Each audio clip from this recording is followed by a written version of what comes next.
మనం భద్రాచల దివ్యక్షేత్రం, దక్షిణ అయోధ్య, పావన గోదావరి నదీ తీరంలో మనం చేస్తున్నాం. ఇది అంటే చాలా సంవత్సరాల నుంచి కూడా జరిగే కార్యక్రమం.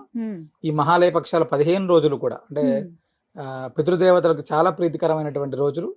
అదేవిధంగా ఈ సంవత్సరం విశేషమైనటువంటి అంటే మహాలయ పక్షాల్లో కూడా గజఛాయం అనేటువంటి 2 విశేషమైనటువంటి రోజులు కూడా ఉన్నాయి.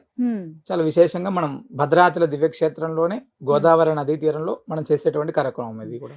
అంటే అక్కడికి వచ్చే కార్యక్రమాలు చేయాలా, లేకపోతే దూర ప్రాంతాల్లో ఉండి ఇప్పుడు మేము కూడా పితృ కార్యక్రమాలు చేయాలనుకుంటున్నామండి అనే వాళ్ళకి ఏం చెప్తారు? అంటే సాధారణంగా మనం చేసేటువంటి కార్యక్రమం అంతా కూడా పూర్తిగా ఎవరైతే రాకోకుండా అంటే రాలేకోకుండా ఉండేటువంటి వాళ్ళు, మన ఇంట్లో వసతి లేదు, చేయడానికి బాగా ఇబ్బంది పడుతున్నాం అనేటువంటి వాళ్ళు, ఇక్కడ నుంచి విదేశాలకు వెళ్ళి స్థిరపడి అక్కడ నుంచి అంటే సముద్ర ఆ ప్రాంతంలో ఉండి మనం తర్పణ శ్రాద్ధ కార్యక్రమాలు చేయలేక బాధపడుతున్నటువంటి వాళ్ళు, అంటే మనం ఏదైనా ఒక క్షేత్రానికి వెళ్ళి ప్రత్యేకంగా మనం చేసుకోలేనటువంటి పరిస్థితి ఎవరైతే ఉంటారో వాళ్ళందరినీ కూడా దృష్టిలో ఉంచుకొని మన నృసింహ భక్త కుటుంబం గత సుమారు 6-7 సంవత్సరాల నుంచి కూడా ఈ కార్యక్రమం చేస్తున్నాం. అంటే ప్రత్యక్షంగా రాలేము, మేము ప్రత్యక్షంగా అక్కడికి వచ్చి చేసుకోలేము, అంటే మాకున్నటువంటి సమయాభావము ఆర్థిక పరిస్థితుల వల్ల అక్కడ మేము పాల్గొనలేకపోతున్నాం అనేటువంటి వాళ్ళందరి క్షేమం కోసం మనం ఈ 15 రోజుల కార్యక్రమం కూడా చేస్తున్నాం. రోజు తర్పణం, రోజు శ్రాద్ధం ఉంటుంది. అంటే ఎందుకోసమని మనం 15 రోజులు బ్రాహ్మణుడే కర్తగా ఉండి ఎవరైతే ప్రత్యక్షంగా పాల్గొనలే వాళ్ళు ఉన్నారో వాళ్ళందరి కోసం మనం చేస్తున్నాం ఈ కార్యక్రమం.